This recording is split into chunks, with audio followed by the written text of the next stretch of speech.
Hey, welcome back to my Reader's Journal, or welcome if you're brand new. For this video, I'm going to be going over the books that I read in March. So there are 3 books that I completed in March, and there's one that I started reading, but obviously haven't finished it yet.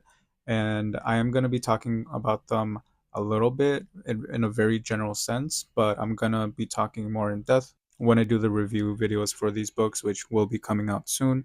And then after I finish talking about these books, I'm going to go over my story graph stats, just trying to see where I am with my reading challenge and if the books that I read this month really changed the statistics or any of the graphs or anything. So we're going to get started.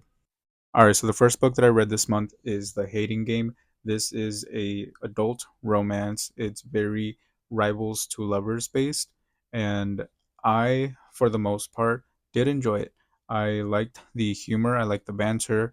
It did give a sense of, I would say, comfort, just because it's a very secluded and intimate book where I don't really have to be worried about the whole world or anything. It's just about these two people and their journey on finding their way to each other. So overall, I did like this book. Full review is going to be coming out soon. Yeah, time for the next book.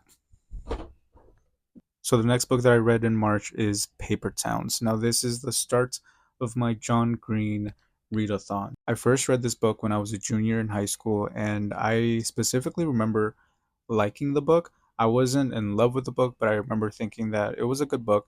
And now that I'm older, I did want to see if the book held up and everything. And again, full review will be coming out soon, but my thoughts right now are that I was disappointed. I don't know if I overhyped John Green in my head and was just expecting this to really be some amazing book, but it just didn't hit. I wasn't really connecting with much of the story or much of the characters. I did like a lot of the aspects. I like the themes. I like the way the mystery was playing out. But other than that, like, a book like this, especially with it being character based, I really want to be connected with the characters. I want to root for them. I want to be there with them, for them. And I just couldn't with this book. I thought that the characters, for the most part, were two dimensional in the sense that we didn't really get a lot of character arcs. And some might say that the characters are kind of like paper people. All right, enough about that joke and this book. The next one that I have is also a John Green book. It's Looking for Alaska. Now, this book is another book that I read back in high school. I specifically remember not liking this book. But again, it's one of those books that I did read when I was younger. And now that I'm older, I wanted to see if the themes that play out in this book really hold up now that I'm older as opposed to when I was younger. And this book also won like a whole award. So it's like, obviously, people like it. Now, the question is, did I like it? I'm be honest, it's a no for me.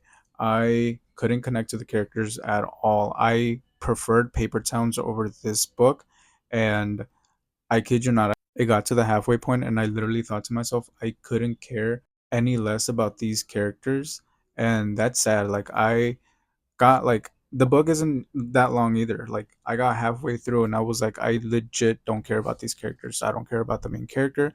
I don't care about any of the supporting characters. But yeah, I'm gonna stop right there because I don't really want to rant right now. Full book review coming out soon to a phone near you. Anyways, next book. So the book that I started reading at the end of March, and I kid you not, it was like the last day of March, is Ruin and Rising. I have delayed reading this book for like 2 months now, I think, because I was supposed to start reading this beginning of February, and it is now the beginning of April, and here we are. So I did start reading a bit of this. If you are brand new here, I did read this book last year, quite literally a year ago. I was checking my story graph to see like when the last time I read this book was, and it was last year at the end of March. Right now I'm rereading it because I want to do review videos for these books, but I also want to review it with it being fresh in my brain. So I started rereading the trilogy, and I'm also reading it with a buddy. So I'm not necessarily worried about me trying to finish it this month. Like, this is the one that I can take my time reading because I'm reading it with my friend. So I'm not going to worry about me finishing it in April. But anyways, that's all that I read in March. All right, so now it's time for me to go over the stats and all the graphs and everything that's on Story Graph. So let's get started with that. So the first thing right off of the bat is my 2025 reading goal. For this year, I wrote down that I want to read 48 books for the year. I know that it's doable for me to do. I just have to do it. And so far, I have read 9 books this year. That puts me at 3 books behind, which is a shame because when I was doing this video for January, the January wrap up, I was like, what, 2 or 3 books like ahead because I had read, I think, 7 books that month, and I was only supposed to read 4, so I was ahead. But now I'm behind by 3 books, and that's because again I had a whole like reading slump and everything. But we'll get it back. Like during the summer, because I'm a teacher, I don't work in the summer, so that's gonna be the time when I can crank out most of these books. So next we have a mood pie chart. I don't know if I'm gonna have it here on this side or over here, but on here you can see that most of the books that I've read this year have been adventurous, then dark, then mysterious, and then emotional. Those have been like the bigger categories, and then the smaller categories, which I think only have like 1 book so far, are tense, sad, lighthearted, and funny. Next, we have the pace. Most of the books that I've read this year have been medium paced. Then, second, have been fast paced. And then, at the very last, are slow paced, which makes sense because I don't generally like reading slow paced books. But that also depends on the story. Next thing that we have are page numbers. Most of the books that I have read this year have been falling between 300 and 499 pages. And there's a couple getting close to the 25% mark that have been less than 300. Next is supposed to be a graph that shows fiction versus nonfiction.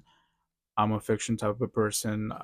It's going to be very rare for me to actually have nonfiction on here. So as of right now, 100% of the books that I've read this year have been fiction.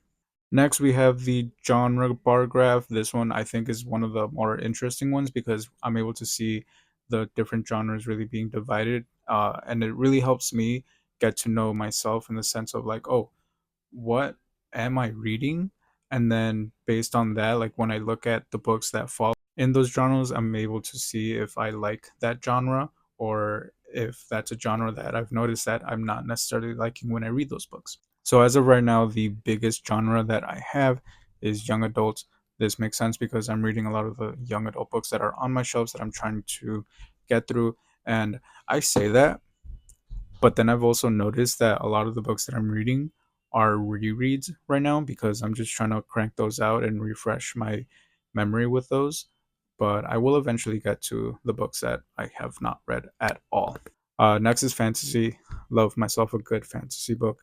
Then we've got contemporary and then romance and mystery.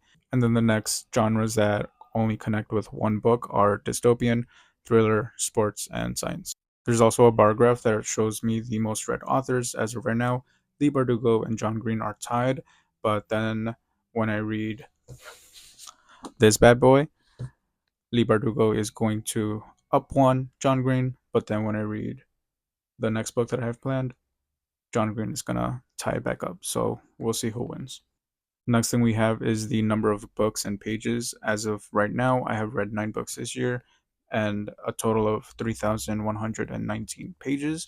You can also see on the bar graph how in January I was very high, and then February didn't read any books, but I did read a couple of pages, so that's why the red dot is on the graph. It's showing, March, you can see that I did read more. So yeah, that is what I read in March, and also my stats as of right now according to story graphs. If you read any of these books, go ahead and comment what you thought of these books. Again, I will be making review videos for these coming out soon. Thank you. Have a good day.